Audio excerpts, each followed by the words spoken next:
Hai, Assalamualaikum. Makasih banget buat kalian yang udah klik video ini dan jangan lupa tonton ceritanya sampai habis.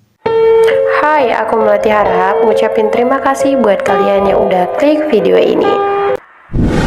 Kasus kali ini berasal dari Sukabumi, tepatnya pada tahun 2018 di bulan November. Satu keluarga menemukan kembali keluarga mereka yang katanya udah hilang 1,5 tahun lebih, yaitu Nining berusia 52 tahun. Sebelumnya, di tahun 2017, tepatnya di bulan Januari, keluarga ini punya ide, gimana kalau kita rekreasi bareng-bareng sekeluarga, liburan ke Pelabuhan Ratu gitu, kayak yang asik lah rekreasi sekeluarga di pantai, terus nikmatin ombak-ombak, pokoknya seru gitu ekspektasi keluarganya.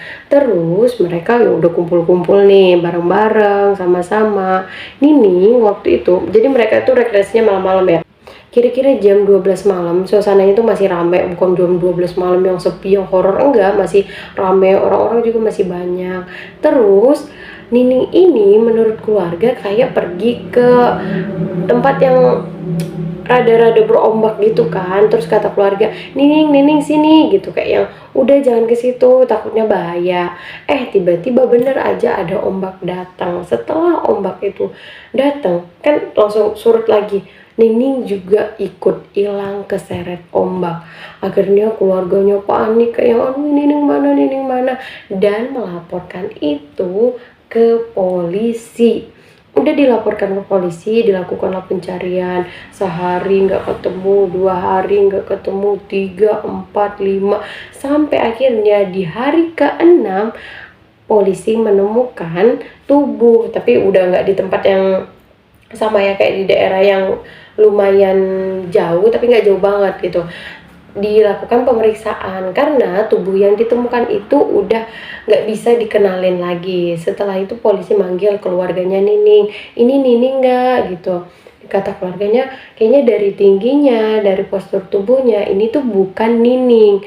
Dan dilakukan pengecekan lagi dan bener aja itu ternyata laki-laki bukan perempuan. Ini kan perempuan nih, kayak fix itu bukan Nining. Ya udah, setelah berjalannya waktu akhirnya keluarga ngerasa kayak oke deh, mungkin Nining memang udah dibawa sama ombak dan ya mereka harus mengikhlaskan Nining dan dia pasti udah meninggal gitu, kayak yang kemana lagi nih dicari, udah nggak ada lagi. Jangankan dalam keadaan hidup, dalam keadaan mayat aja mereka nggak nemuin Nining gitu. Terus tiba-tiba di bulan November 2018, setelah 1 tahun lebih nih, pamannya mereka ngomong, atau adiknya Nining ngomong ke anak-anaknya Nining, saya udah beberapa kali gitu mimpi kalau Nining minta jemput kayak gitu kan. Terus keluarganya setelah beberapa kali kayak yaudah deh sekarang ayo kita buktiin. Ya, saya ngerasa dia itu manggil-manggil saya di dalam mimpi, kata adiknya Nining nih.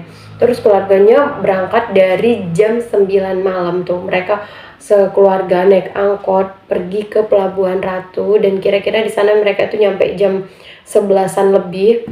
Terus kayak mencar, kamu ke sini mencar sampai akhirnya ada yang nemuin Nining.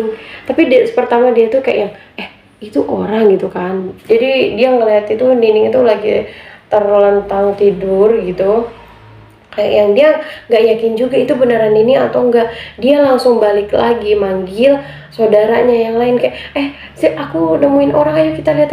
Dan setelah dilihat dan ternyata itu beneran Nining dengan pakaian yang sama di waktu dia hilang. Jadi kayak yang dia hilang di Januari 2017, dia pakai baju yang sama, sendal yang sama. Terus di 2018 dia ketemu lagi nih di bulan November, tapi pakainya nggak ganti-ganti.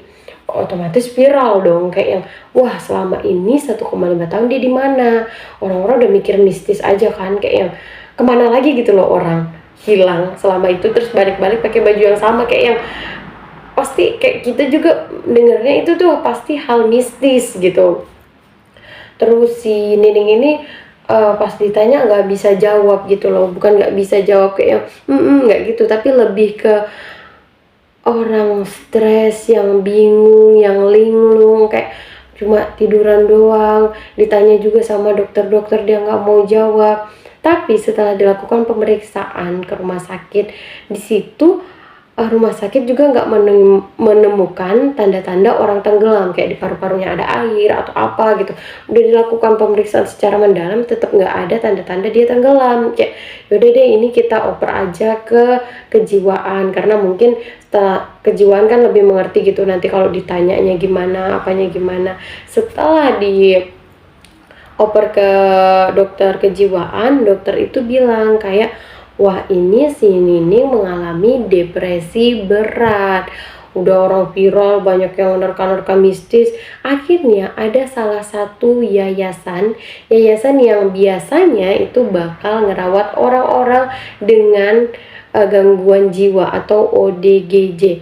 Dan yayasan ini bilang, wah kayaknya saya kenal ini Bu Nining gitu, karena ini adalah salah satu pasien yang pernah dirawat di yayasan ini. Mereka menemukan Ibu Nining ini di tahun 2017. Waktu itu mereka lihatnya kayak yang bajunya udah compang-camping, kayak kehilangan arah.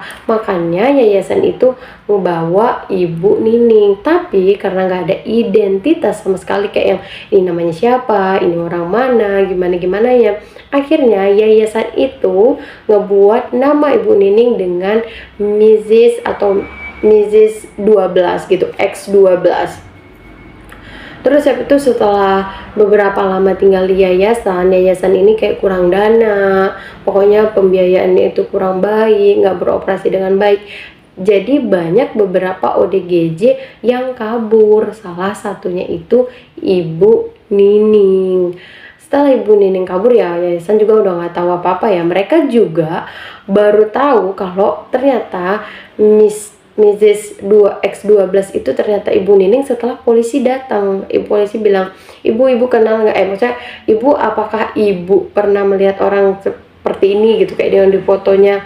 Terus yayasan itu juga nunjukin satu foto kayak yang, oh ini mah Mrs. X12 kata dia gitu. Jadi kayak yang polisi mulai curiga, ada apa ini dibalik hilangnya Ibu Nining.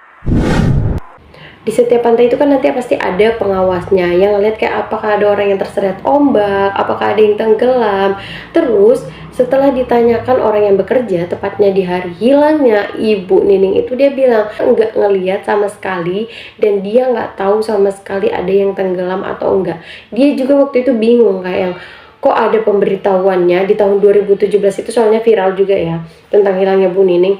Kok dia nggak tahu sih ada yang hilang gitu, kok tiba-tiba ada pemberitahuannya aja Bu Nining ini hilang. Tapi setelah semuanya berlalu kayak, oh yaudah deh, mungkin dia ngerasa itu kesalahan dia. Tapi ternyata bener, apa yang dia lihat, apa yang dia ketahui di hari itu, nggak ada orang tenggelam, yang bener nggak ada orang yang tenggelam. Terus kenapa Bu Nining hilang? Setelah dilakukan investigasi, dilakukan semua interogasi ke polisi, kayak orang-orang yang menjadi informasi nih, diketahuilah bahwa ternyata di tahun 2017 itu Ibu Nining ini punya hutang 35 juta ke Bank BRI, dimana setiap bulannya Ibu Nining ini bakal bayar kayak 1.500.000, tapi kira-kira di 7 bulanan Bu Nining ini udah enggak sanggup bayar lagi.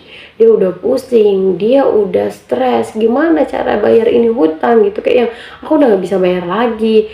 Akhirnya adiknya Ibu Nining ini ngasih solusi, gimana kalau kamu pura-pura meninggal.